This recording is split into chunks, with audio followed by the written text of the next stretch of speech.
আমার ছিল যে ফুসফুসের সমস্যা আছে এক্সিডেন্ট পরে সেখানে টিউমার পাওয়া গেছে। এখন হলো আপনার রিপোর্টও ভালো আসছে, আপনি বিছানা থেকে উঠতে আস্তে আস্তে সুস্থ হয়ে গেছেন নাকি? সম্মানিত দেশবাসী, ওনার সম্পূর্ণ রিপোর্ট ভালো আসছে, একেবারে বিছানায় ছিলেন, এখন আল্লাহর রসের সমতে আমাদের সামনে বসা। আসসালামু আলাইকুম ওয়া রাহমাতুল্লাহি ওয়া বারাকাতুহু। সম্মানিত দেশবাসী, আমি cancer specialist doctor SM Sarwar. আপনারা জানেন যে সারা ওয়ার্ল্ডের ডাক্তারদের বক্তব্য হলো ক্যান্সার হলে আনসার নেই, আর অন্যদিকে হলো চিকিৎসায় কয়েক লক্ষ টাকা প্রতি মাসে খরচ, এমনকি এক মাসও 20-30 লাখ টাকা প্রয়োজন হয়, বছরে কোটি টাকা চিকিৎসার প্রয়োজন হয়, আবার রুগীরা ধীরে ধীরে আস্তে আস্তে মারা যায়। এমনই একজন মরণ বিধি রুগী আমার সামনে বসা, যিনি সম্পূর্ণরূপে সুস্থ। আমরা রিপোর্ট করেছি, রিপোর্টে সম্পূর্ণরূপে সুস্থ আসছে। ওনার বিশেষ করে ক্যান্সারের রিপোর্ট গুলো সম্পূর্ণ রিপোর্ট একদম নর্মাল আসছে।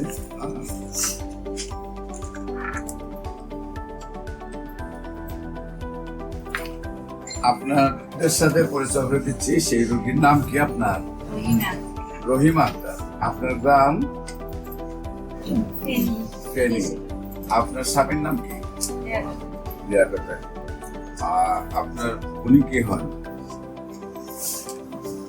আপনার স্বামী, ওনার নাম হলো লিয়াকত আলী। আপনার গ্রামের বাড়ি? গ্রাম ফুলগাছি। ফুলগাছি থানা না, গ্রামের নাম কি? গ্রামের নাম হলো বশিকপুর। আর পোস্ট অফিস? পূর্ব বশিকপুর। আর থানা? ফুলগাছি, জেলা ফেনী। আপনার ফেনীর মানুষ। আপনার ওয়াইফের কি হয়েছিল, কি অসুবিধা ছিল, কিভাবে সুস্থ হয়েছেন একটু বলুন।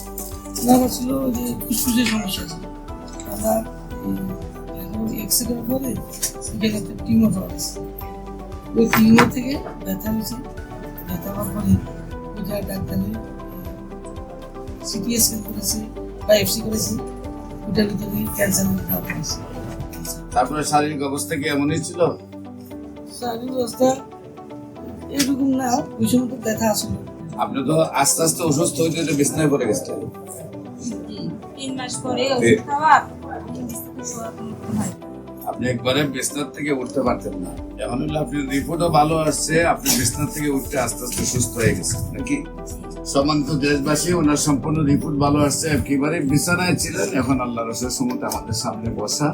আপনাদের কাছে দোয়া চাই, উনি যেন আজীবন সুস্থ থাকেন, দুঃখ যেন ফিরে না আসে।